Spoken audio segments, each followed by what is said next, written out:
عبادي الذين أسرفوا على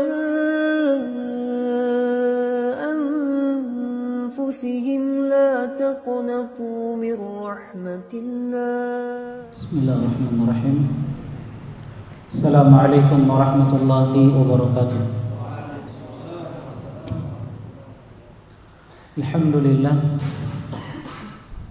الحمد لله الكريم المنان ذي الفضل والإحسان الذي هدانا للإيمان والصلاة والسلام على نبينا محمد النبي الأعدنان وعلى آله وصحبه ومن تبعهم بإحسان إلى يوم الدين. يا أيها الذين آمنوا اتقوا الله حق تقاته ولا تموتن إلا وأنتم مسلمون. أما بعد فإن أصدق الحديث كتاب الله وخير هدي محمد صلى الله عليه وسلم وشر الأمور محدثاتها فإن كل محدثة بدعة وكل بدعة ضلالة وكل ضلالة في النار. Ma'asyiral muslimin, jemaah sekalian, ikhwani wa akhwati fillah, hafizani wa hafizakumullah. Alhamdulillah, kembali kita berkumpul di majelis yang mulia untuk sama-sama melanjutkan kajian dari pembahasan kitab Al-Lu'lu' wal Marjan, kitab yang ditulis oleh Syekh Muhammad Fuad Abdul Baqi rahimahullahu ta'ala, mutiara hadis Sahih Bukhari dan Muslim. Teman-teman sekalian rahimani wa rahimakumullah, pada pertemuan sebelumnya kita telah menyelesaikan satu pembahasan tentang ancaman berdusta atas nama Rasulullah sallallahu alaihi wasallam. Sehingganya penting di dalam beramal yang kita dasari amal tersebut dengan hadis-hadis untuk memilih hadis-hadis yang sahih, hadis-hadis yang valid yang bersumber dari Rasulullah sallallahu alaihi wasallam. Dan alhamdulillah, di antara nikmat yang Allah Subhanahu wa taala berikan kepada kita di tempat yang penuh berkah ini, di masjid yang sama-sama kita cintai, Masjid Abu Bakar, kita bisa mempelajari hadis-hadis yang sahih yang disepakati oleh Imam Bukhari dan Imam Muslim.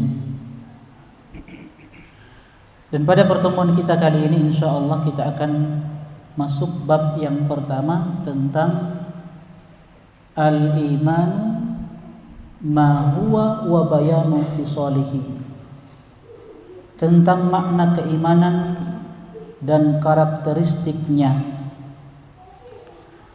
Teman-teman sekalian rahimani wa rahimakumullah, hadis yang kelima dari kitab ini, kitab Al-Lu'lu' wal Marjan, karya Syekh Muhammad Fuad Abdul Baqi rahimahullahu ta'ala. Beliau membawakan satu hadis yang berkaitan dengan keimanan. Hadis ini datang dari sahabat Abu Hurairah radhiyallahu taala anhu. Yang hadis ini merupakan ummu sunnah, induknya sunnah, karena hadis-hadis yang berbicara tentang kesempurnaan Islam ini terkumpul pada hadis yang mulia ini. Kalau kita belajar kitab Arba'in Nawawiyah, hadis yang kedua yang kita pelajari hadis Jibril. Paham? Tapi hadis yang kita pelajari di kitab Arba'in Nawawiyah, hadis Jibril, itu datang dari sahabat Umar ibn Khattab radhiyallahu ta'ala anhu. Nah, hadis ini yang merupakan ummus sunnah, induknya sunnah, datang dari sahabat Abu Hurairah radhiyallahu ta'ala anhu. Kok bisa berbeda? Redaksinya berbeda ini dengan hadis yang diriwayatkan oleh Umar ibn Khattab. Padahal peristiwanya sama, satu. Sebagian para ulama mengatakan ini karena periwayatan hadis bil makna. Walaupun redaksi hadisnya berbeda-beda, tapi maknanya satu.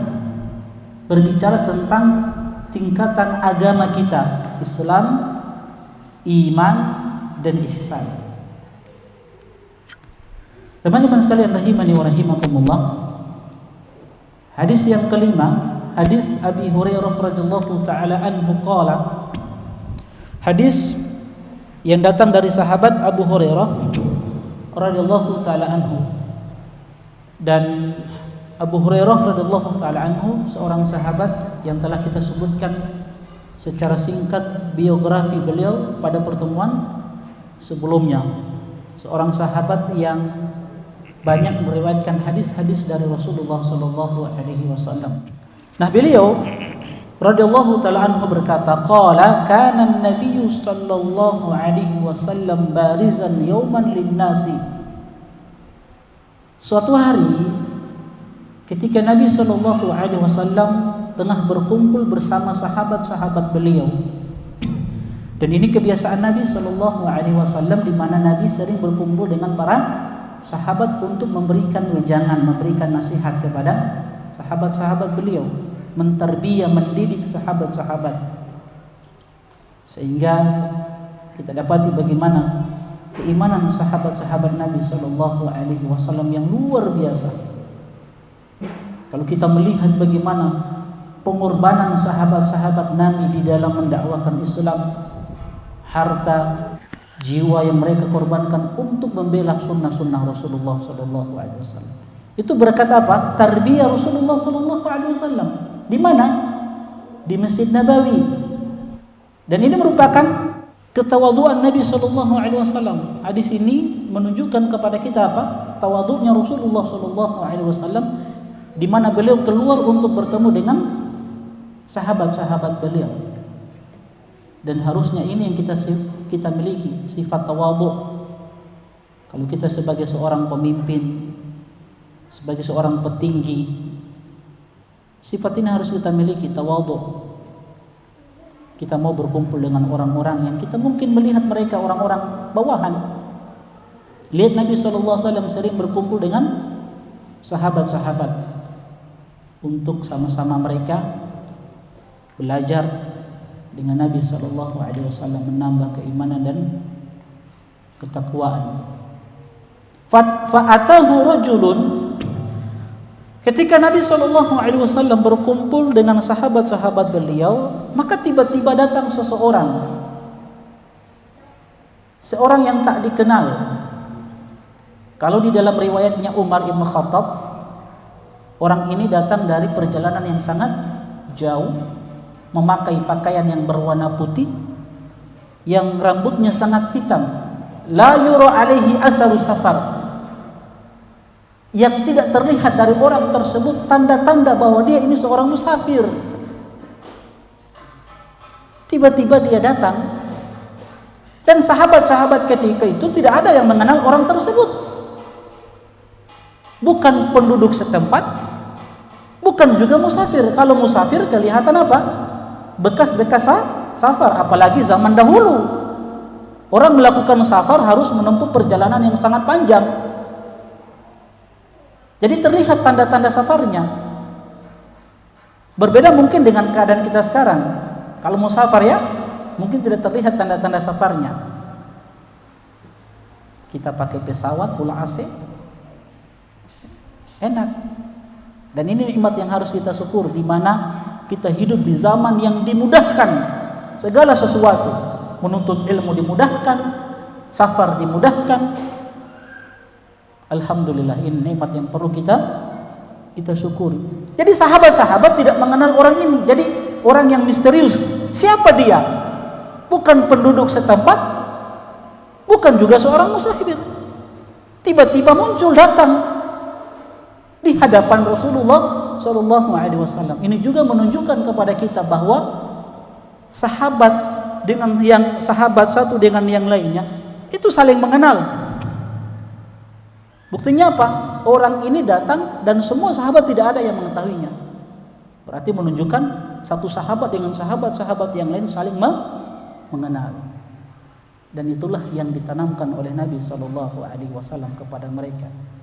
Lihat ketika Nabi SAW hijrah dari Mekah kota Madinah, salah satu langkah yang diambil oleh Nabi SAW setiba di kota Madinah adalah mempersaudarakan Muhajirin dan Ansar. Ta'akhu fillahi akhawaini kata Nabi. Bersaudaralah kalian karena Allah, akhawaini, dua orang. Abdurrahman bin Auf dengan Sa'ad bin Rabi' dipersaudarakan oleh Nabi SAW. Sehingga mereka saling mengenal. Kita tidak. Satu majelis pun tidak saling mengenal. Fa'atahu rajulun faqala, orang ini tiba-tiba datang seraya mengatakan mal iman. Apa itu iman? Qala, maka Rasulullah SAW menjawab, an tu'mina billahi wa malaikatihi wa bi liqa'ihi wa bi rusulihi wa tu'mina bil ba'tsil akhir. Nabi SAW mengatakan iman itu adalah engkau beriman kepada Allah, beriman kepada malaikat-malaikatnya, beriman dengan perjumpaan dengan Allah Subhanahu wa taala, bahwa engkau kelak akan berjumpa dengan Allah Subhanahu wa taala, beriman kepada rasul-rasulnya, beriman dengan hari kebangkitan. Kemudian orang ini bertanya lagi kepada Rasulullah SAW, mal Islam? Kalau dalam riwayat Umar ibn Khattab, akhbirni anil Islam ya Muhammad, kabarkan kepadaku tentang Islam. Maka Rasulullah SAW menjawab, al-Islamu an ta'budallaha wa la tusyrika bihi wa tuqimas salata al-maktubati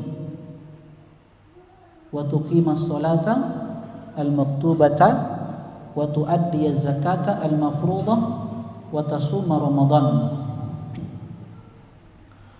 Nabi SAW menjawab bahwa Islam itu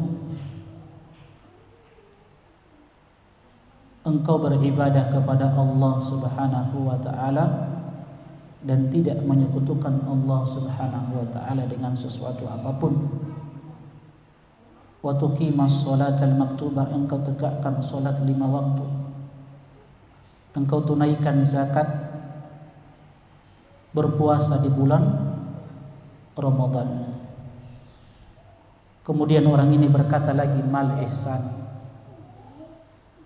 Apa itu ihsan? Maka Rasulullah SAW menjawab, an ta'budallaha ka'annaka tarahu fa illam takun tarahu fa innahu yarak. Ihsan itu adalah engkau beribadah kepada Allah Subhanahu wa taala seakan-akan engkau melihatnya. Fa illam takun tarahu fa innahu yarak.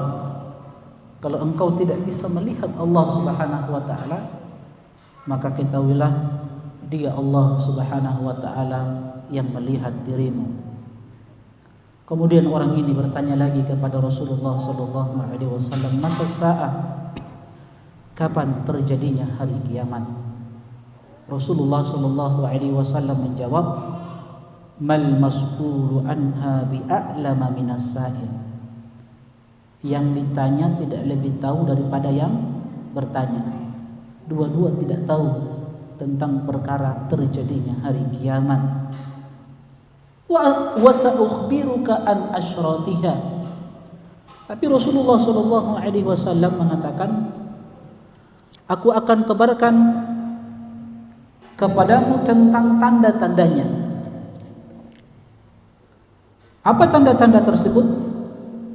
Kata Rasulullah SAW, idza waladatil amatu rabbaha, ketika ada budak sahaya yang melahirkan tuannya. Wa idza wa idza tatawala ru'atul ibilil buhmu fil bunyan. Apabila para pengembala unta yang berkulit hitam saling berlomba-lomba di dalam membangun gedung-gedung yang besar yang tinggi. Fi khamsin la ya'lamuhunna illallah. Kemudian Rasulullah SAW mengatakan kepada orang tersebut, perkara ini termasuk dalam 5 perkara gaib yang hanya diketahui oleh Allah Subhanahu wa taala. Thumma tala Nabi sallallahu alaihi wasallam, kemudian Rasulullah sallallahu alaihi wasallam membaca firman Allah di dalam surat Luqman ayat yang ke-34, innallaha indahu ilmu sa'ati wa yunazzilul ghaitha wa ya'lamu ma fil arhami wa ma tadri nafsun madza taksibu ghadan wa ma tadri nafsun bi ayyi ardin tamut innallaha alimun khabir. Sesungguhnya Allah Subhanahu wa taala hanya pada sisinya pengetahuan tentang hari kiamat. Ini 5 kunci gaib. Pertama, hanya di sisi Allah Subhanahu wa taala pengetahuan tentang hari kiamat. Tidak ada satupun dari makhluknya yang mengetahui perkara gaib.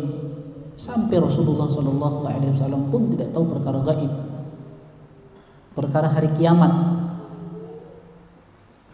Dan dia Allah Subhanahu wa taala yang menurunkan hujan. Perkara turunnya hujan itu tidak ada yang tahu kecuali hanya Allah Subhanahu wa taala. Itu ilmu kunci gaib yang kedua. Yang ketiga, wa ya'lamu ma fil arham. Dan tidak ada seorang pun yang dapat dan tidak ada satupun yang mengetahui apa yang ada di dalam rahim. Apa yang ada di dalam rahim seorang perempuan dari janin, tidak ada satupun yang mengetahuinya kecuali Allah Subhanahu wa taala. Ustaz, di zaman ini kan sudah canggih. Ada seorang dokter kan bisa mengetahui ini laki-laki, ini perempuan. Iya, betul. Tapi tidak pasti. Terkadang meleset. Kedua, seorang dokter tidak tahu bayi ini ketika dia lahir apakah dia orang yang beriman atau kufur kepada Allah. Dia tidak tahu masa depan anak tersebut, bayi tersebut. Apakah dia lahir diberikan kehidupan oleh Allah atau diwafatkan. Yang tahu hanyalah Allah Subhanahu wa taala. Wa ma tadri nafsun madza taksibu ghadan. Dan tidak ada satu jiwa pun yang mengetahui apa yang akan terjadi esok hari. Dari kehidupan, kematian, rezeki kita, masa depan kita. Wa ma tadri nafsun bi ayyi ardin tamut. Dan tidak ada satu jiwa pun yang mengetahui di bumi mana dia diwafatkan oleh Allah Subhanahu wa taala. Kita tidak tahu jamaah sekalian rahimani wa rahimakumullah apa yang akan terjadi setelah ini, setelah kajian ini. Apakah kita masih diberikan kehidupan atau sebaliknya, waliyadzubillah.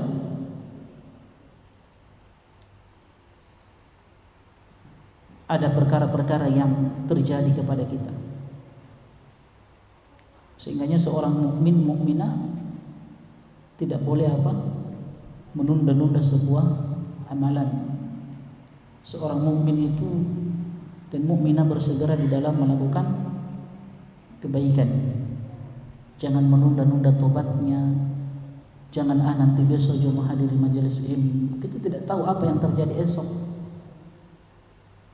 Dan di bumi mana kita meninggal diwafatkan tidak tahu. Sehingganya seorang yang beriman itu berhati-hati di dalam berjalan, memilih tempat dia berpijak, hati-hati. Jangan suka berjalan di tempat-tempat yang ada maksiat di dalamnya. Karena kita tidak tahu di bumi mana kita diwafatkan. Perbanyak datang ke majelis ilmu, datang di rumah Allah. Karena seseorang itu akan diwafatkan dengan kebiasaan yang dia lakukan. Innallaha alimun khabir, sesungguhnya Dia Allah Subhanahu wa taala Maha mengetahui lagi Maha mengenal.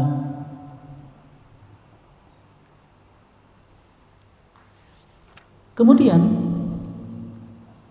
summa adbara, kemudian orang ini pergi berpaling meninggalkan Rasulullah sallallahu alaihi wasallam. Faqala rudduhu, kemudian Rasulullah sallallahu alaihi wasallam mengatakan, panggil orang itu. Walam yaru syai'an, namun sahabat-sahabat Nabi sallallahu alaihi wasallam tidak mendapati apapun dari jejaknya. Tiba-tiba orang itu pergi. Faqala sallallahu alaihi wasallam, maka Nabi sallallahu alaihi wasallam berkata di hadapan sahabat-sahabat beliau, "Hadza Jibrilu jaa yu'allimun nasa dinahum." Ini adalah Jibril yang datang kepada kalian, datang kepada manusia untuk mengajarkan perkara agama mereka dengan penampilan yang luar biasa, memakai pakaian yang berwarna putih bersih, rambutnya yang hitam, datang dengan penuh adab di hadapan Nabi sallallahu alaihi wasallam. Di sini juga faedah kata para ulama, ketika seseorang datang bermajelis ilmu, hendaklah dia berpakaian dengan pakaian yang terbaik yang dia miliki. Sebagaimana Jibril alaihissalam datang dengan pakaian yang sangat bersih berwarna putih. Lalu punya pakaian yang berwarna putih itu baik. Jelas pakaian yang terbaik yang kita miliki dan dengan adab. Muttafaqun alaihi, riwayat Bukhari dan Muslim. Nah, teman-teman sekalian rahimani wa rahimakumullah, sedikit penjelasan yang saya ambil dari kitab At-Tibyan fi Syarhi Kitabil Iman min al-Lu'lu'i wal Marjan, yang ditulis oleh Syekh Khalid An-Najdi rahimahullahu taala. Beliau ketika mengomentari hadis yang mulia ini mengatakan, fi hadzal haditsa dalilun ala anna hadzal din thalath maratibah. Antum punya kitab PDF-nya? Di dalam hadis ini kata beliau terdapat dalil bahwasanya agama ini 3 tingkatan. Jadi agama yang mulia ini Islam itu bertingkat-tingkat. Ada 3 tingkatan. Apa itu al-Islamu wal imanu wal ihsanu? Yang pertama Islam, yang kedua iman, dan yang ketiga ihsan. Nah, pertanyaannya apa itu Islam? Islam ini telah dijelaskan dan didefinisikan oleh para ulama. Di antaranya apa yang disebutkan oleh Syekh Muhammad bin Jamil Zainu rahimahullahu taala. Beliau mengatakan al-Islamu huwal istislamu lillahi bitauhidi wal inqiyadu lahu bitta'ah wal ibtiadu anisyarr. Islam itu secara bahasa terambil dari kata kerja aslama yuslimu, islaman. Nah, Islam itu adalah al-istislamu lillah bitauhid, menyerahkan diri kepada Allah Subhanahu wa taala dengan cara bertauhid. Wal inqiyadu lahu bitta'ah, Islam itu tunduk kepada Allah Subhanahu wa taala. Wal ibtiadu anisyarr,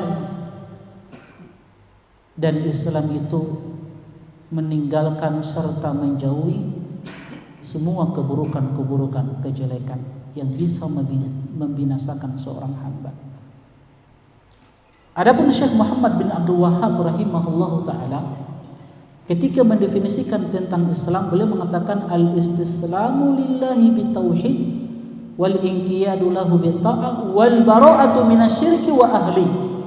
Itulah Islam. Ketika ada seseorang yang bertanya kepada antum tentang Islam, katakan Islam itu adalah berserah diri kepada Allah Subhanahu wa taala dengan cara bertauhid. memurnikan ibadah hanya kepada Allah Subhanahu wa taala, tidak menyekutukan Allah dengan sesuatu apapun.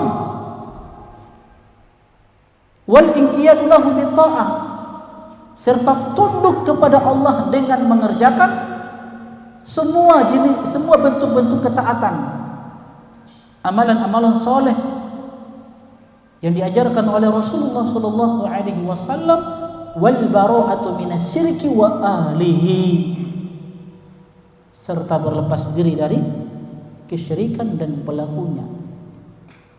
Itulah Islam. Jadi ketika seseorang memproklamirkan dirinya seorang muslimah, maka konsekuensi seorang yang mengatakan aku seorang muslim, aku seorang muslimah, dia harus berserah diri kepada Allah. Artinya apa? Siap dan taat untuk diatur oleh Allah Subhanahu wa taala dan Rasulnya sallallahu alaihi wasallam. Itu orang yang beriman.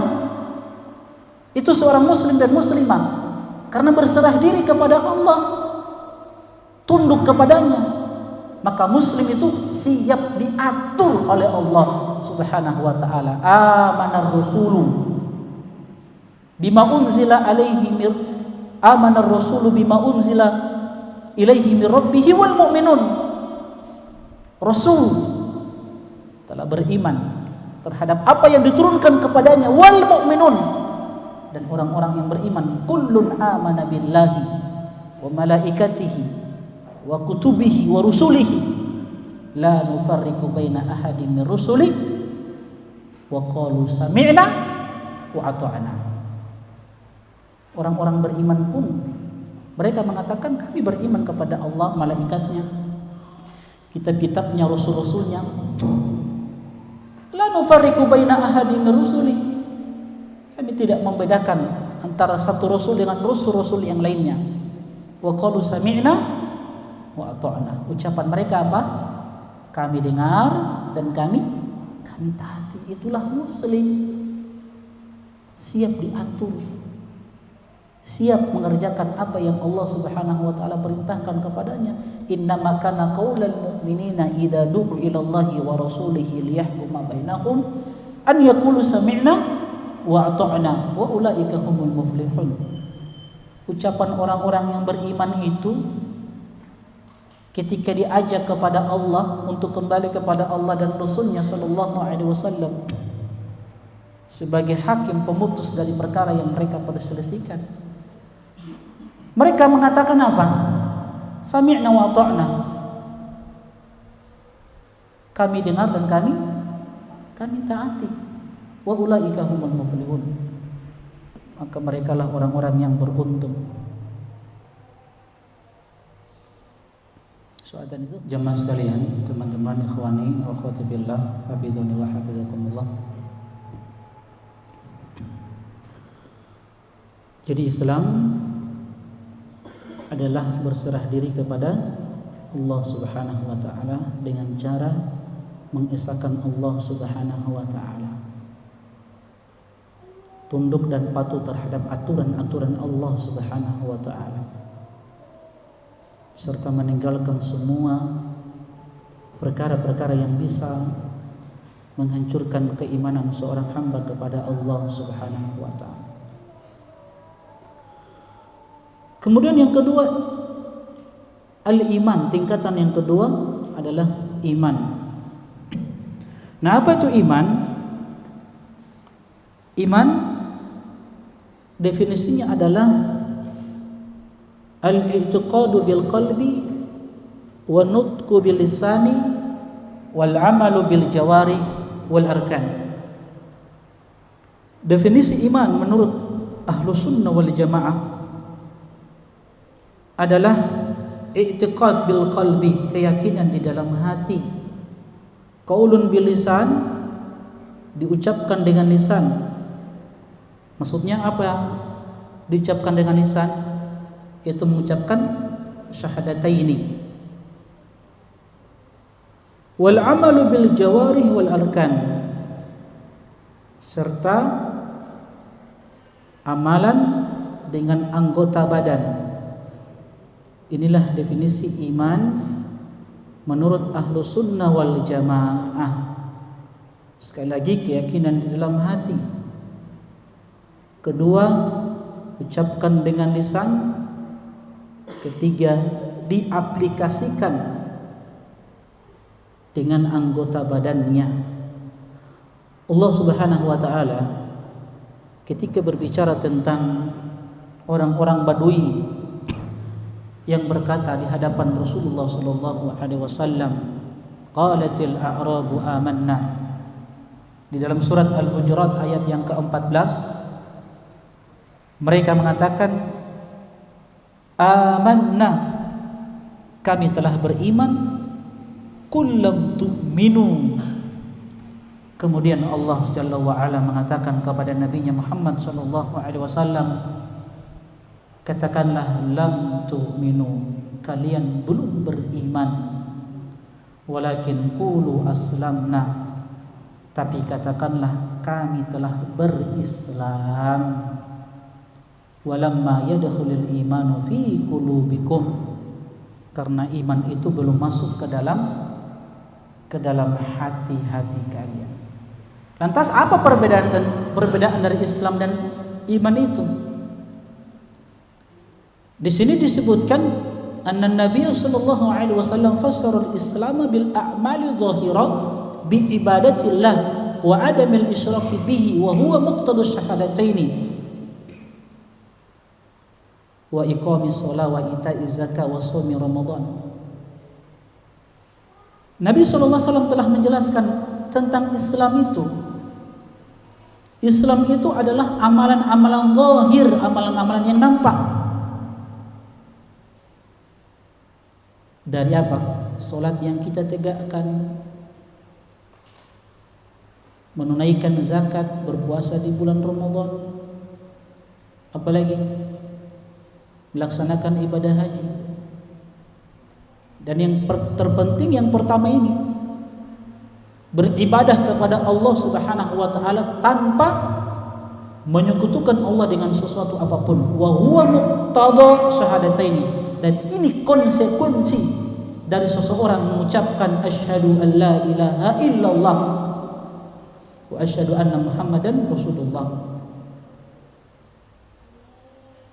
Ketika seseorang menyatakan, bersaksi bahwa Allah Subhanahu wa taala sebagai Rabb yang dia ibadahi, maka tentunya seorang hamba jangan menyekutukan Allah Subhanahu wa taala. Sebab Allah Subhanahu wa taala ketika mengutus rasul-rasulnya, semua rasul yang diutus oleh Allah Subhanahu wa taala misi mereka satu, anibudullaha wajtanibut taghut. Beribadalah kalian kepada Allah dan tinggalkan yang namanya taghut. Dan taghut itu adalah ma'ubida min dunillah, apa yang disembah selain Allah itulah taghut. Jadi beribadah kepada Allah dan tidak menyekutukan Allah dengan sesuatu apapun. Itu Islam. Adapun iman ditafsirkan oleh Nabi sallallahu alaihi wasallam wa fassara imana bil a'malil batinah. Nabi menafsirkan tentang keimanan itu dengan apa? Amalan-amalan yang tersembunyi. Kalau Islam amalan-amalan yang zahir yang nampak, iman itu amalan-amalan yang tersembunyi, amalan hati, keyakinan. Itulah iman kita kepada Allah, malaikatnya, kitab-kitabnya, rasulnya, beriman kepada hari akhir, beriman terhadap takdir yang baik dan buruknya. Itulah amalan-amalan hati. Serta amalan hati yang lainnya.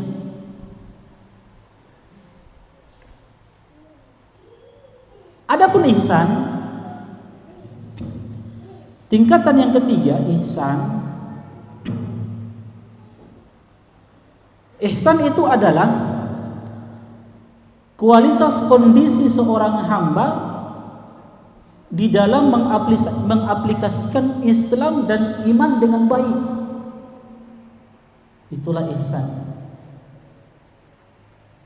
Kualitas keadaan seorang hamba di dalam mengamalkan serta mengaplikasikan Islam dan iman itu dengan baik. Itulah ihsan. Ketika seseorang melaksanakan sholat 5 waktu misalkan, dilaksanakan sholat itu dengan sebaik-baiknya, seakan-akan dia melihat Allah. Karena ihsan itu dikatakan oleh Nabi apa? Anta budallaha ka'annaka tarahu fa illam takun tarahu fa innahu yarak. Ihsan itu engkau beribadah kepada Allah seolah-olah engkau melihat Allah. Maksudnya apa? Ketika seorang hamba melaksanakan sholat, seakan-akan dia melihat Allah dengan mata hatinya, bukan melihat secara langsung, melihat dengan mata hatinya. Dia hadirkan pengagungan kepada Allah, seakan-akan Allah di hadapan dia. Itu maksudnya. Karena melihat Allah di dalam kehidupan dunia ini sesuatu yang tidak mungkin. Kenapa? Rasulullah SAW telah mengingatkan kepada kita, lan yara ahadun minkum rabbahu hatta yamut. Lan, harfu apa itu? Nasbin wa nafyin. Dia menasabkan serta menafikan. Lan, tidak akan pernah salah seorang dari kalian melihat Rabbnya dalam kehidupan dunia ini hatta yamut, sampai dia diwafatkan dulu. Rasulullah SAW ketika berada di Sidratul Muntaha, pulang dari peristiwa yang agung, Isra dan Mi'raj, Nabi ditanya, hal ra'aita rabbak? Wahai Muhammad SAW, apakah engkau melihat Rabbmu? Kata Nabi apa? Nurun anna ara, cahaya. Bagaimana mungkin aku melihat Rabbku? Jelas ya? Jadi kapan dilihat Allah Subhanahu wa taala? Di hari akhirat nanti, di dalam surga Allah Subhanahu wa taala. Yang ini merupakan nikmat terbesar yang Allah berikan kepada seorang hamba. Ketika melihat wajah Allah Subhanahu wa taala. Dan inilah balasan yang Allah berikan kepada siapa? Kepada orang-orang yang memiliki tingkatan yang ketiga ini. Apa itu? Ihsan. Yang dia beribadah kepada Allah seakan-akan dia melihat Allah, menghadirkan pengagungan kepada Allah di dalam hatinya, bahwa dia Allah melihat dan mengawasi dia ketika beribadah. Itu tingkatan yang luar biasa. Makanya sebagai ganjarannya untuk orang-orang muhsin, di dalam surat Yunus ayat yang ke-26, ini balasan yang Allah berikan kepada tingkatan yang ketiga ini. Jadi tingkatan yang pertama apa? Muslim. Yang kedua mukmin. Yang ketiga yang paling tinggi derajatnya muhsin. Allah berfirman, lilladzina ahsanul husna wa ziyadah. Bagi orang-orang yang berbuat baik, al-husna, balasan yang mereka dapatkan nanti adalah al-husna, surga, wa ziyadah, dan tambahan yang diberikan kepada mereka. Apa tambahan di dalam ayat ini? Ini ditafsirkan langsung oleh Rasulullah SAW, melihat wajah Allah Subhanahu wa ta'ala. Wala yarhaqu wujuhahum qatarun wala dhillah. Di hari itu muka mereka tidak ditutupi dengan debu hitam dan tidak pula kehinaan yang menimpa mereka. Ulaika ashabul jannah hum fiha khalidun. Mereka itu adalah penghuni surga dan mereka kekal di dalamnya. Yang menarik teman-teman sekalian rahimani wa rahimakumullah, ketika seorang hamba yang senantiasa berbuat baik di dalam kehidupan dunia ini, Allah berikan balasan terbaik berupa surga dengan segala kenikmatan di dalamnya, bidadarinya dan kenikmatan yang lainnya. Dan Allah tambahkan Nikmat tersebut berupa apa? Ziyadah, tambahan berupa melihat wajah Allah Subhanahu wa ta'ala. Paham? Sehingga ihsan itu, teman-teman sekalian rahimani wa rahimakumullah, itu punya dua tingkatan. Tingkatan yang pertama tadi, beribadah kepada Allah seakan-akan melihat Allah, dan yang kedua, kalau tidak bisa melihat Allah, maka kita bilang bahwa Allah Subhanahu wa ta'ala dia yang melihat kita. Makanya Nabi SAW bersabda, inna afdhalal imani an ta'lam anna Allaha ma'aka haitsu ma kunta. Sesungguhnya iman yang paling utama itu an ta'lama anna Allaha ma'aka haitsu ma kunta. Engkau meyakini bahwa Allah Subhanahu wa ta'ala senantiasa bersamamu haitsu ma kunta, dimanapun Anda berada. Kita yakini Allah senantiasa berada bersama kita, mengawasi kita, sehingga seorang muslim muslimah tidak bermudah-mudahan dengan apa? Dengan maksiat. Sehingga seorang muslim dan muslimah kalau dia meyakini Allah bersamanya dimanapun dia berada, dia akan senantiasa bersemangat di dalam beribadah kepada Allah Subhanahu wa ta'ala. Nah, teman-teman sekalian rahimani wa rahimakumullah, di sini penulis menyebutkan wa fassara al-imana bil a'malil batina wa qad dalatin nususu bi majmu'iha annaha sittatu usulin yalzamul abd al-imana biha wa la yatimu imanuhu illa biha. Jadi iman ini, teman-teman sekalian rahimani wa rahimakumullah, dia ada 6 pokok yang harus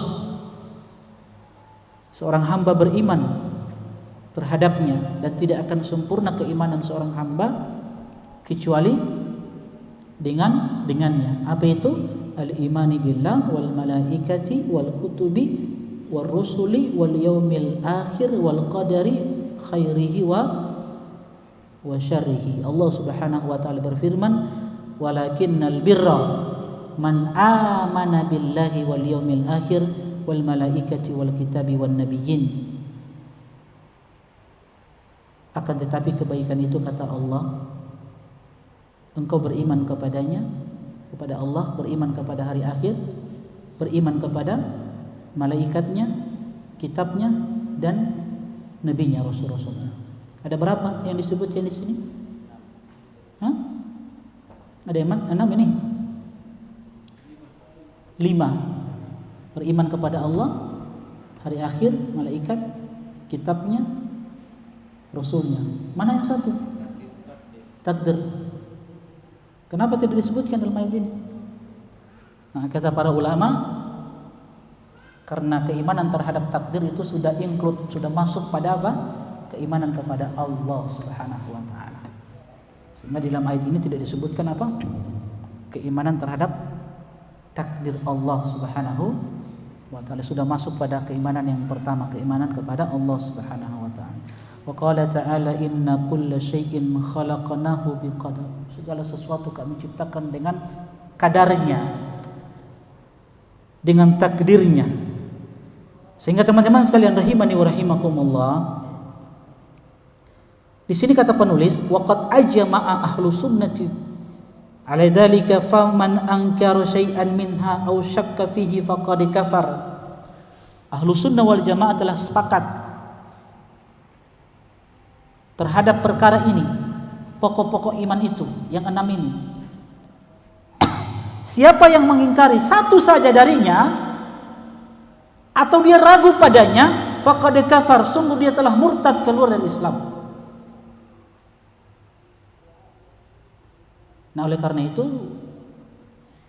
agar kita selamat di dalam perkara ini, teman-teman sekalian, terhadap pokok-pokok keimanan, ada kaidah-kaidah penting.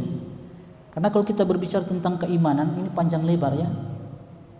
Nah, saya mau kasih kaidah-kaidah di dalam memahami keimanan itu supaya tidak salah. Baik itu keimanan kepada Allah, malaikatnya, kitab-kitabnya, rasulnya, hari akhir, dan keimanan terhadap takdirnya, baik ataupun yang buruknya. Ada kaidah-kaidah yang dijelaskan oleh para ulama supaya kita tidak keliru di dalam memahami pokok-pokok keimanan itu. Sebab di sana ada kelompok-kelompok yang menyimpang di dalam masalah keimanan, seperti Murji'ah, Jahmiyah, Khawarij, dan kelompok-kelompok yang lainnya yang mereka menyimpang di dalam masalah keimanan ini. Maka perlu teman-teman sekalian untuk mengetahui kaidah-kaidah di dalam keimanan itu. Apa kaidah yang pertama yang harus kita ketahui? Keimanan kepada keseluruhan rukun iman yang 6 itu yang kita sebutkan merupakan keharusan, wajib kita imani. Artinya apa? Tidak boleh kita ragu atau mengingkari satu dari 6 ini. Kapan ada satu dari 6 ini yang kita ragu atau kita ingkari, sebagaimana kata penulis tadi, faqad kafar, sungguh keluar dari Islam dia murtad, keluar dari Islam. Paham ini? Allah Subhanahu wa taala berfirman dalam surat Al-Maidah ayat yang ke-6, "Wa man yakfur bil iman faqad habita 'amaluhu wa huwa fil akhirati minal khasirin." Siapa yang kufur terhadap keimanan, entah itu keimanan kepada Allah, kepada malaikatnya, kitab-kitabnya, rasulnya, hari akhir, atau keimanan terhadap takdir yang baik ataupun yang buruk. Ada orang yang dia beriman kepada Allah, kepada hari akhir, malaikatnya, kitab-kitabnya, rasulnya, tapi dia mengingkari apa? Takdir. Seperti kelompok Qadariyah. Ini fatal, tidak sah keimanan. Makanya sahabat siapa? Ibnu Umar radhiyallahu taala anhuma, ketika diberitakan tentang ada satu kelompok yang mengingkari takdir, Ibnu Umar hanya mengatakan fa idza lakita haula fa akhbirhum anni bari'um minhum. Ibnu Umar katakan, kalau engkau berjumpa dengan orang-orang yang mengingkari takdir, inni bari'um minhum, katakan aku berlepas diri dari mereka, wa hum bura'u minni, dan mereka pun berlepas diri dariku. Walladzi yahlifu bihi Abdullah ibn Umar, demi Allah yang Ibnu Umar bersumpah dengannya, lau anna li ahadihim mithla uhudin dhahaban, kalau sekiranya mereka ini kelompok yang mengingkari takdir Allah memiliki emas sebesar gunung Uhud. Antum pernah lihat gunung Uhud? Pernah lihat? Besar kan? Pernah lihat? Pernah? Iya, minimal di YouTube. Kalau mereka memiliki emas sebesar gunung Uhud, fa anfaqahu, lantas mereka infakkan keseluruhan emas itu, ma qabilallahu minhu hatta yu'mina bil qadari, kata Ibnu Umar, tidak akan diterima infak mereka sampai mereka beriman terhadap takdir Allah. Ini menunjukkan keseluruhan rukun iman harus diimani. Tidak boleh kita ragu atau mengingkari salah satu dari pokok-pokok keimanan. Ini kaidah yang pertama. Paham ya? Paham? Kaidah yang kedua, masing-masing dari rukun iman harus diimani secara utuh, secara sempurna. Bukan hanya secara parsial, sebagiannya. Paham? Contoh, ketika kita diperintahkan untuk beriman kepada Allah Subhanahu wa taala, maka keimanan kita kepada Allah harus sempurna secara utuh. Bagaimana keimanan kita kepada Allah? Maka keimanan kita kepada Allah Subhanahu wa taala yang benar yaitu mentauhidkan Allah Subhanahu wa taala dengan tauhid apa? Rububiyah, uluhiyah, asma dan sifat. Itu baru beriman kepada Allah dengan sempurna. Tauhid rububiyah antum sudah tahu bersama. Keyakinan seorang hamba bahwa Allah Subhanahu wa taala zat satu-satunya yang menciptakan, pemilik alam semesta. Dia yang mematikan, menghidupkan, memberikan rezeki. Perkara-perkara yang berkaitan dengan af'al, dengan perbuatan-perbuatan Allah Subhanahu wa taala. Ini yang harus kita imani, tauhid rububiyah. Dan ini tidak ada perbedaan antara kita orang-orang beriman dengan orang-orang yang musyrik, orang-orang yang kufur kepada Rasulullah sallallahu alaihi wasallam. Sebab mereka orang-orang musyrik pun bertauhid dari sisi apa? Tauhid rububiyah. Orang-orang ini pembahasan tauhid yang antum sudah tahu sebenarnya. Di mana orang-orang musyrik di masa Nabi sallallahu alaihi wasallam mereka tahu bahwa patung-patung yang berada di sekitar Ka'bah 300-an lebih, mereka tahu patung-patung tersebut tidak bisa memberikan rezeki, tidak bisa menghidupkan, mematikan.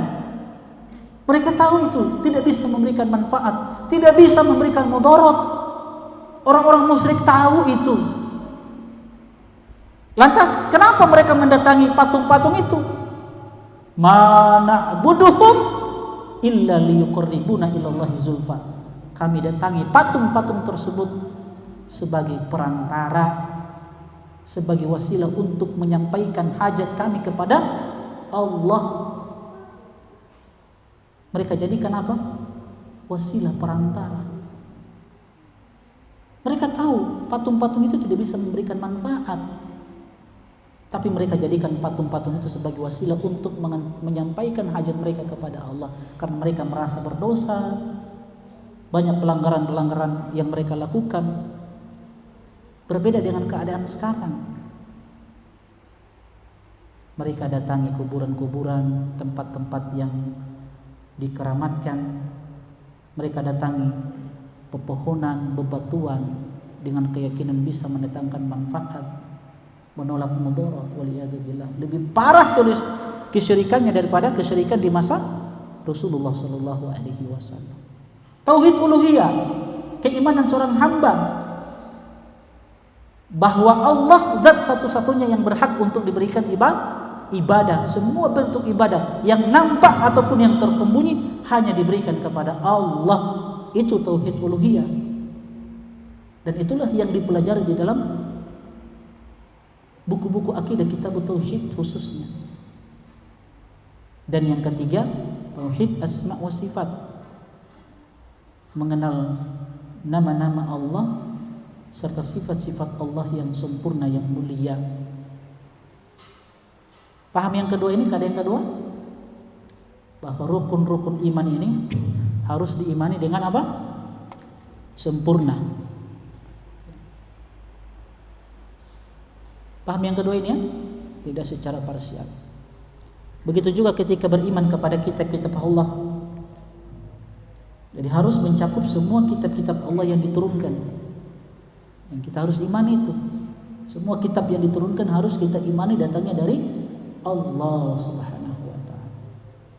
Begitu juga keimanan kepada Rasul sallallahu alaihi wasallam. Semua rasul yang Allah utus harus kita imani. Kaidah yang ketiga, beriman kepada rukun-rukun iman, pokok-pokok keimanan harus sesuai dengan dalil, dengan aturan syariat, bukan dengan hawa nafsu. Sebab berbicara tentang pokok-pokok keimanan ini perkara gaib. Contoh ketika kita berbicara tentang apa? Keimanan kita kepada Allah. Maka untuk mengenal Allah itu harus dengan apa? Dalil. Antum ingin mengenal Rabb antum yang selama ini antum ibadahi, antum harus kenali Rabb antum dengan apa? Dengan dalil. yang bersumber di dalam Al-Quran dan hadis-hadis Rasulullah SAW. Dan Allah Subhanahu wa Ta'ala telah mengenalkan dirinya di dalam Al-Quran. Walillahil asmaul husna fad'uuhu biha. Allah itu punya apa? Nama-nama yang indah. Allah punya sifat-sifat yang sempurna. Fad'uuhu biha. Maka hendaklah kalian berdoa meminta kepada Allah dengan nama-nama tersebut. Allah sudah kenalkan dirinya di dalam Al-Quran, diperkenalkan oleh Nabi SAW di dalam hadis-hadisnya. Sehingga ketika kita berbicara tentang Allah, apalagi berbicara tentang nama serta sifat-sifatnya yang sempurna, harus dengan dalil. Makanya tauhid asma wa sifat itu apa? Penetapan bahwa dia Allah, isbatu ma athbatallahu fi kitabihi, nafsuhu fi kitabihi. Asma wa sifat itu kan penetapan apa yang ditetapkan oleh Allah tentang dirinya di dalam Al-Quran dan apa yang ditetapkan oleh Rasulnya di dalam hadisnya, sesuai dengan kebesaran dan keagungan Allah, tanpa tahrif, merubah, tanpa ta'til, mengingkari, tanpa takyif, membagaimanakan, membayangkan, dan tanpa tamtsil, menyerupakan Allah dengan makhluknya. Itu keimanan yang benar terhadap nama-nama dan sifat-sifat Allah Subhanahu wa Ta'ala. Kenapa? Dengan dalil. Sebab berbicara tentang Allah, logika, akal tidak diberikan ruang, karena ini perkara gaib. Paham antum ini? Sehingga kita tidak menetapkan sesuatu tentang Allah kecuali apa yang ditetapkan oleh Allah dan Rasulnya sallallahu alaihi wasallam. Apa yang ditetapkan itu yang kita imani. Dengan empat tadi, dengan empat metode tadi. Apa itu? Tanpa tahrif, merubah, baik itu merubah makna ataupun lafaz. Yang kedua apa? Tanpa ta'til, mengingkari nama-nama atau sifat-sifat Allah. Yang ketiga apa? Tanpa takyif, jangan membayangkan Allah itu. Cukup imani saja Allah. Imani nama-nama dan sifat-sifatnya. Ya. Ketika Allah mengabarkan tentang Dia alim, maha berilmu, ketika Allah kabarkan tentang dirinya bahwa Dia memiliki apa? Kedua tangan, memiliki wajah, wa yabqa wajhu rabbika dzul jalali kullu man 'alaiha fan wa yabqa wajhu rabbika dzul jalali wal ikram. Semua yang ada di alam semesta ini akan binasa kecuali wajah Rabbmu Allahu Jalla wa Ala dzul jalali wal ikram, pemilik keagungan dan kemuliaan. Kita tetapkan Allah punya wajah, tapi jangan takyif. Harus imani bahwa Allah itu punya wajah. Jangan tahrif lagi ini kata-kata wajah ini. Jangan bilang wajah itu ridho. Jangan bilang kedua tangan Allah itu dua nikmat, kekuasaan. Jangan. Karena makna wajah, makna tangan itu sesuatu yang jelas. Wajah-wajah, tangan-tangan. Yang kita serahkan, yang kita tafwid itu adalah hakikat, kaifiyahnya. Itu yang kita tidak ketahui. Makanya jangan mentakyif, jangan membagaimanakan, membayangkan Allah itu. Paham? Paham ini? Kemudian yang keempat apa? Wala tamtsil, jangan serupakan Allah dengan makhluknya. Ketika Allah kabarkan bahwa Dia punya kedua tangannya, Dia punya wajah, jangan bayangkan tangan Allah dengan tangan manusia. Jangan samakan, jangan serupakan tangan Allah dengan tangan makhluknya. Jangan. Wajah Allah, tangan Allah itu sesuai dengan apa? Kebesaran dan keagungan Allah Subhanahu wa Ta'ala. Ini baru benar keimanan kita terhadap nama-nama dan sifat-sifat Allah Subhanahu wa Ta'ala yang sempurna. Paham antum ini? Paham? Kaidah yang keberapa itu? Kaidah yang ketiga. Nah, ini kaedah-kaedah di dalam memahami pokok-pokok keimanan kita kepada Allah, kepada malaikatnya, rasul-rasulnya, kitab-kitabnya, hari akhir, dan keimanan terhadap takdir yang baik dan yang buruk. Tapi kita lanjutkan ucapan beliau. Waqad ajma ahlu sunnati ala dzalika faman ankara syai'an minha aw syakka fihi faqad kafar. Wal Islam wal iman idza ijtama'a iftaraqa fil ma'na. Fadalla al-islamu ala al-a'mal adh-dhahirati wal imani ala al-a'mal al-batinati kama fi hadzal hadithi. Wa idza iftaraqa ijtama'a wa dakhala ahaduhuma fi ma'na akhar. Jadi kata beliau, Islam dan iman itu idza ijtama'a, ketika berkumpul, disebutkan dalam satu redaksi bersamaan, iftaraqa fil ma'na, maka masing-masing dari keduanya ini punya makna tersendiri. Paham antum? Islam dan iman itu ketika disebutkan dalam satu redaksi, iftaraqa fil ma'na, masing-masing punya makna tersendiri. Islam apa tadi yang kita sebutkan? Amalan-amalan zahir, dan iman amalan-amalan hati, keyakinan. Tapi kalau terpisah, wa idza iftaraqa ijtama'a, kalau disebutkan secara terpisah sendiri-sendiri, ijtama'a fi ma'nal akhar, maka satu dengan yang lainnya memiliki makna yang sama. Ketika Islam disebutkan secara terpisah sendiri, maka Islam itu mencakup keimanan, akidah, sholat, puasa, zakat, haji. Begitu juga iman kalau disebutkan sendiri mencakup Islam, amalan-amalan zahir. Paham antum? Paham ini? Adapun ihsan terkadang disebutkan bergandengan dengan Islam, terkadang disebutkan ihsan itu bergandengan dengan apa? Dengan iman. Salah satu contoh, ihsan disebutkan bergandengan dengan iman dalam surat Al-Kahf ayat 30. Allah Subhanahu wa taala berfirman, "Innal ladzina amanu wa 'amilus solihati inna la nadhi'u ajra man ahsana amala." Lihat kata Allah, sesungguhnya orang-orang yang beriman dan beramal soleh, inna la nudhi'u ajra man ahsana amala, sesungguhnya kami, kata Allah Subhanahu wa taala, la nudhi'u, tidak akan menyia-nyiakan, ajra pahala, man ahsana amala, orang yang mengerjakan kebaikan amalan dengan apa? Dengan ihsan. Ini disebutkan ya, bergandengan dengan iman. Kalau bergandengan dengan Islam itu di surat Yunus ayat yang yang surat Luqman ayat yang ke-22. Wa man yuslim wajahahu ilallah wa huwa muhsin faqad istamsaka bil urwatil wuthqa. Dan siapa yang yuslim, apa yuslim tadi? Islam. Apa Islam?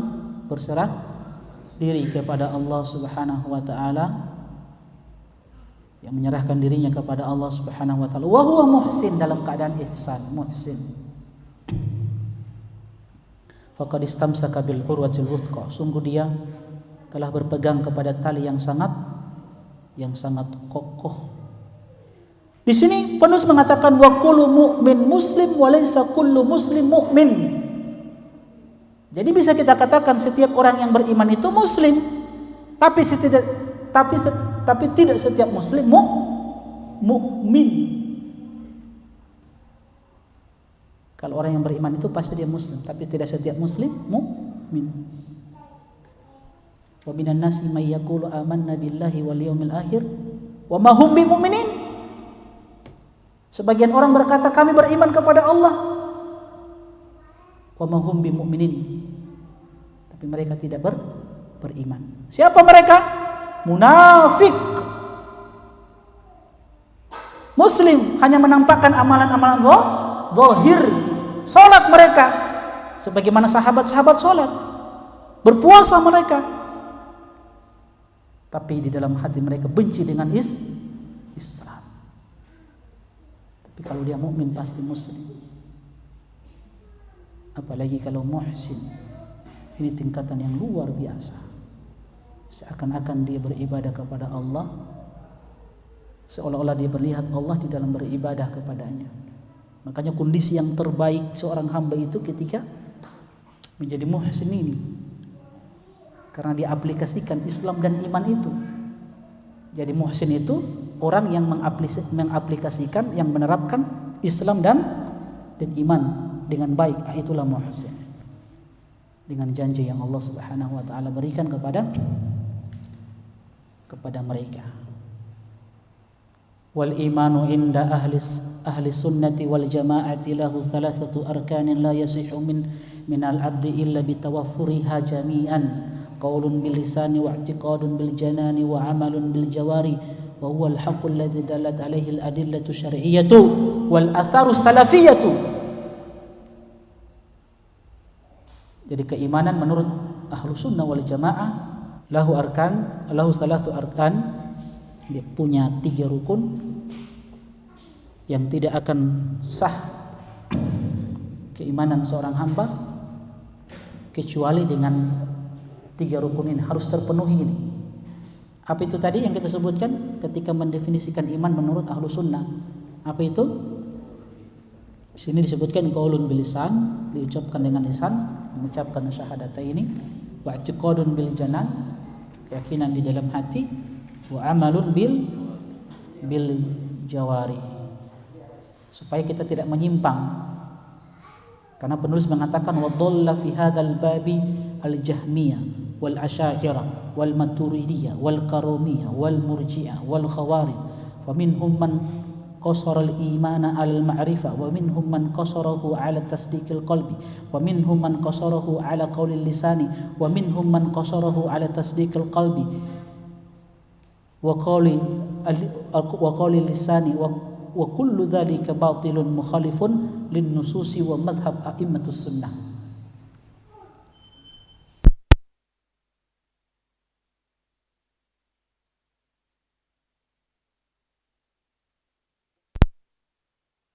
Dalam masalah keimanan, ahlu sunnah pertama kita katakan di dalam masalah keimanan, mereka sebutkan tadi iman itu apa? I'tiqad bil qalb, keyakinan dalam hati, ucapan dengan lisan, amalan dengan anggota badan. Yazidu bi ta'ah wa yanqus bi ma'siyah, dia bertambah dengan ketaatan, berkurang dengan kemaksiatan. Akidah ahlu sunnah seperti itu. Iman itu bertambah dengan ketaatan, kemudian apa? Berkurang dengan maksiat. Kalau akidah Khawarij dan Murji'ah dalam masalah keimanan ini, mereka sepakat iman itu tidak bertambah dan tidak berkurang. Murji'ah dan Khawarij itu sepakat iman tidak bertambah dan tidak berkurang, cuman aplikasinya berbeda. Kalau Khawarij mengatakan iman itu tidak terbagi-bagi, artinya kalau ada kalau sebagiannya hilang maka hilang keseluruhannya.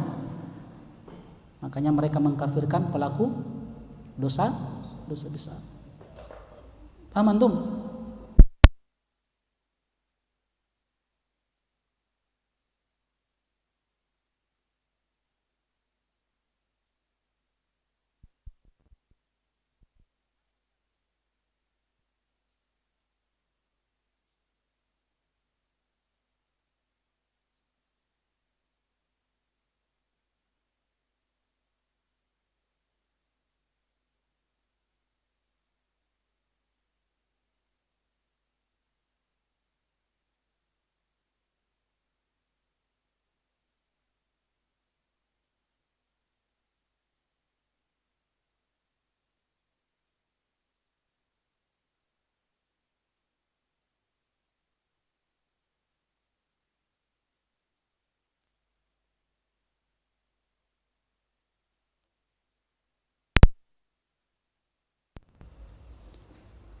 atau mau lanjut pertemuan selanjutnya? Nah, mudah-mudahan bermanfaat. Kita tutup dengan doa kafaratul majelis. Subhanakallahumma bihamdik, asyhadu an la ilaha illa anta, astaghfiruka wa atubu ilaik. Assalamualaikum warahmatullahi wabarakatuh. قل يا عبادي الذين أسرفوا على أنفسهم لا تقنطوا من رحمة الله